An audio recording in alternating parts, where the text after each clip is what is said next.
Alexander White, CEO, founder, Minority Baseball, Softball Prospects, Minority Prospects, the brand, here at the 19th annual MVP tournament with the legend, my mentor, my big homie, Greg Goodwin. Man, how you doing today, man? 19th year, man. 19 years and still going, man.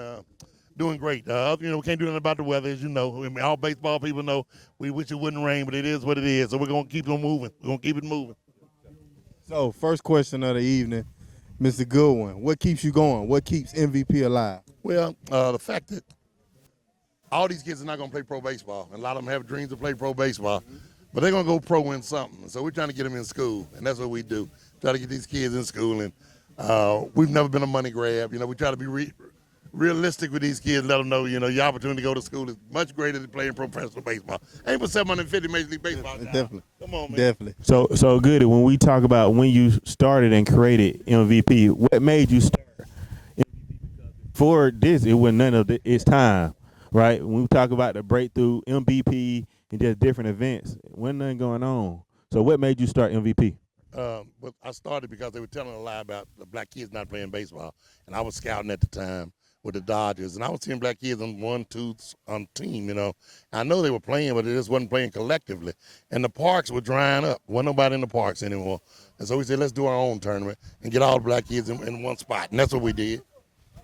So, real quick, discuss some of the alumni or former players that have come through and played in the MVP tournament. Oh man, we've had Chris Nelson and Jason Haywood. We've had a lot of guys, the big league guys, but more important, we've had 500 guys get scholarships, and go on and come back and do things in their communities, and that's what we're most proud of. A lot of people say, well, are you upset that now the Breakthrough Series is doing this and Minority Baseball Practice is doing? No, I'm happy this is happening because there's more opportunities. There's a lot of kids out there that need help.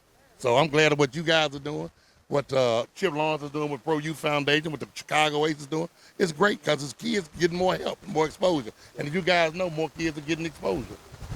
Yeah.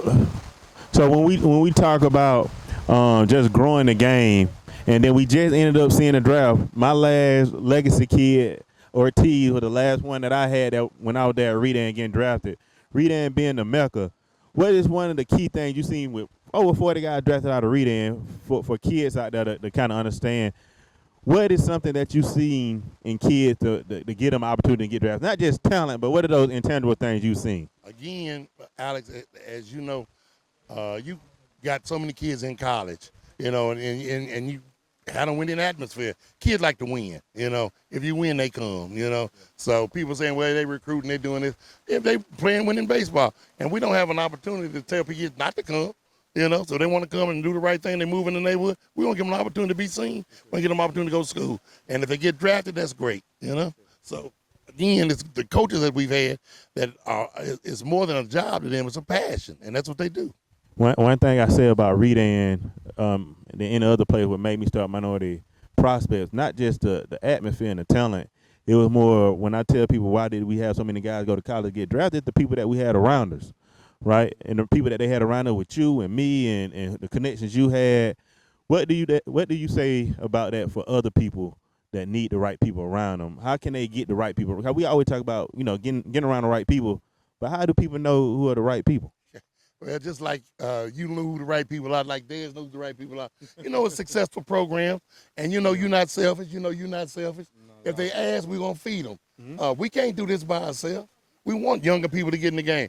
When you started the Black Coaches Association, you gave them every information that you know. They had the same opportunity to call these coaches, but they didn't, to get kids in school. And if you didn't try to get no kid in school, they didn't deserve to be there. So kids that got the opportunity, you guys work for them. Yeah. So that's what it is. So, it's you guys' passion is making it happen, and you bring other young coaches with you. That's a good thing about it. I'm trying. Yeah, no, you're doing it, man. I'm trying. I appreciate you. Yeah. We definitely appreciate you with Minority Baseball Prospects. Quick question. How can somebody get involved with MVP? How can they support? How can they donate? How can they help you? Our website is www.viableprospects.org. We are, I don't do a lot on the internet. I don't do a lot of that. I'm a telephone guy, pick up a phone to talk to people guy. But I know that's what's going on now. And so we do have a website. But again, I rely on, like, I helped him, he helps me. He turned me on to Next Up. which do a lot of my social media stuff, and I'm easy to reach. Everybody got my phone number. But again, we do this one event, and Alex will tell you everything that's going on now started from this event, including the Breakthrough Series. They have an event in Vero Beach that does the same thing that this tournament does. They have the Commissioner's Cup, that they do. All that started from what we're doing here, and we're glad to see that. But again, they're getting the high elite kids, and we just want kids that can play baseball to get them opportunities. My question, real quick, is I think it's a blessing and a curse that you're so nice, right? The only thing you want to do is see kids succeed and be successful. How through all these years, from ups and downs, I always tell people I changed the way my business model is because I think you should be a multimillionaire for all the kids that you really helped and put in the right situation. What has really driven? Exactly. So what driven you to continue to do this without any recognition? What drives me is people like Alicia Hardwick, who doesn't get a dime, that volunteers her time, stuff like that. LaToya, people come out and volunteer their time. So I owe it to them and their kids, to try to help folks, man. So that's all it is. And it ain't about money to me, never has been about money. That's why I had a job. So I'm eating every day and I'm comfortable. But you guys deserve the money because you doing it 24/7. I did it couple of hours a day, and we helped a lot of kids, but it's times are changing. You guys deserve the credit and the money. Appreciate it. Yeah, we here at the 19th annual MVP tournament. While I'm still living, we'll continue to make sure this is one of the best tournaments in the country. Teams from Chicago, used to be LA, used to be North Carolina, Virginia, in different places. Now we got Chicago.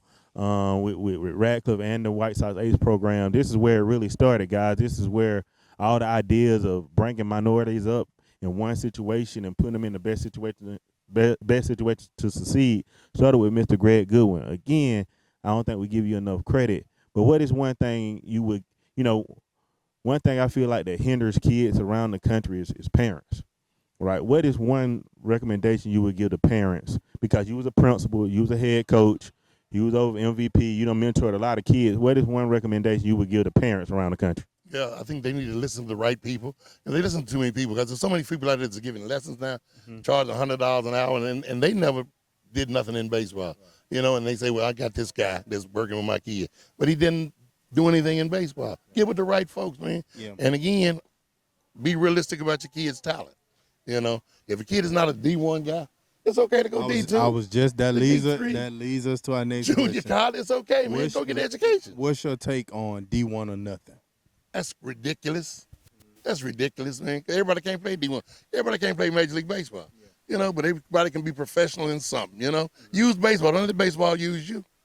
Yeah, I think that's the biggest thing over there is no matter where you go, if you're talented enough, they'll find you. You know what I mean? We had Ortiz was the last guy we had drafted. He was in JUCO the last 2 years, but he came to us with a wish and a dream from Boston. And came to Rita and had had maybe the best year I done had with a hitter and ended up 2 years later getting drafted. Same thing we can say about a lot of those kids that we had that was Kevin Kilpatrick was at the Academy of the Blind. Doggone only played 9 games the year before. Yeah. End up coming over, going JUCO and getting drafted. Say that about a lot of kids we're gonna see here at this tournament. For sure. We don't know their names, don't know their faces, but they come out here in front of these college coaches who seated behind us, and their lives can take off from this weekend. That's right. That's true. What do you hear? So with all these college coaches here, and you done with over 1,000 kids going to college, what is one thing that you hear college coaches always harping on what they looking for in a kid? Well, first of all, they got to have some academics. It's tougher now for a kid in school than it's ever been, as you know, with the transfer portal. They're going to get bigger, stronger, faster kids that can help them immediately, and so it's tough for a high school kid. And these high school kids that got these D1 dreams, Vanderbilt can't sign everybody. University of Michigan can't sign everybody. It's okay to play at these smaller schools. And everybody doesn't qualify for those schools. Yeah. There's no room for you. Yeah. There's no room for you. This transfer portal is real now. Man. So, and I know you still educating yourself on the transfer portal, NIL. There's so many different factors that go into a kid playing at a Tennessee, Georgia, or Vanderbilt. Yeah, but again, ain't nothing wrong with a Grambling, a Southern, a Tennessee Tech. Go somewhere where you can play, put up some numbers, and at this point, they'll find you. Well, at this point, you will find them. Your platform will get them where they need to be. You know, so I mean, there's a lot more out there than what these big guys are doing. Alex, you don't put a lot of people that people didn't know about, and you just been 3 or 4 years.